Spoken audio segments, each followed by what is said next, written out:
안녕하세요. 오늘은 목소리가 떨리는 경우에 대해서 말씀드리려고 합니다. 많은 경우에 목소리가 떨린다고 해서 이제 불안하거나 또 마음이 약하거나 또 뭐 긴장돼서 떨린다고 생각하는 분들이 많아요. 그리고 또 목소리가 떨리는 거를 병이라고 또 불편한 거라고 생각하지 않는 경우도 많으신 것 같습니다. 가장 대표적으로 쉽게 우리가 이해할 수 있는 부분이 그 옛날에 우리나라 초대 대통령이셨던 이승만 대통령 같은 경우에 목소리가 많이 좀 특이하죠. 이렇게 좀 흔들리는 듯한, 쪼이는 듯한 그런 소리를 내는데, 그런 것들이 가장 흔하게 올 수 있는 목소리 떨리는 증상이 될 수 있고요. 또 한 가지는 그 연세가 드시는 경우에 이제 노인성 질환으로 파킨슨 병 같은 거 앓으실 때 또 이렇게 그 떨리는 경우도 있어요. 또 어떤 경우는 그 노래하는 가수분들 중에서 염소 목소리처럼 이렇게 그 떨리면서 노래를 하는 그런 분들도 계시거든요.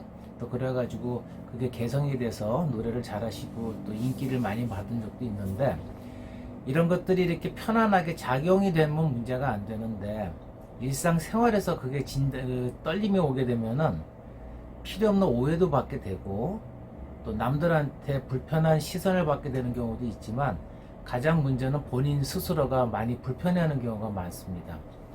가장 흔하게 올 수 있는 병 중에 하나가 이제 그 연축이라고 하는 병이 있는데요. 이건 일종의 뇌신경 질환입니다. 내 의지랑 상관없이 성대 근육이 그 경련이 오는 거예요. 그래서 목소리를 낼 때 성대 주변은 가만히 있고 호흡에 의해서 이제 껍질만 근육하고 껍질이 살랑살랑 진동이 되면서 소리가 나야 되는데, 이거는 이 주변의 근육이 소리를 움직여서 같이 움직인다고 보시면 돼요. 이렇게 식으로요.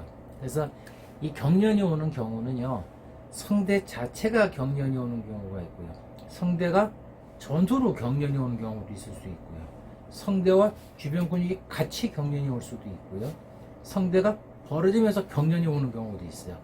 굉장히 복잡합니다.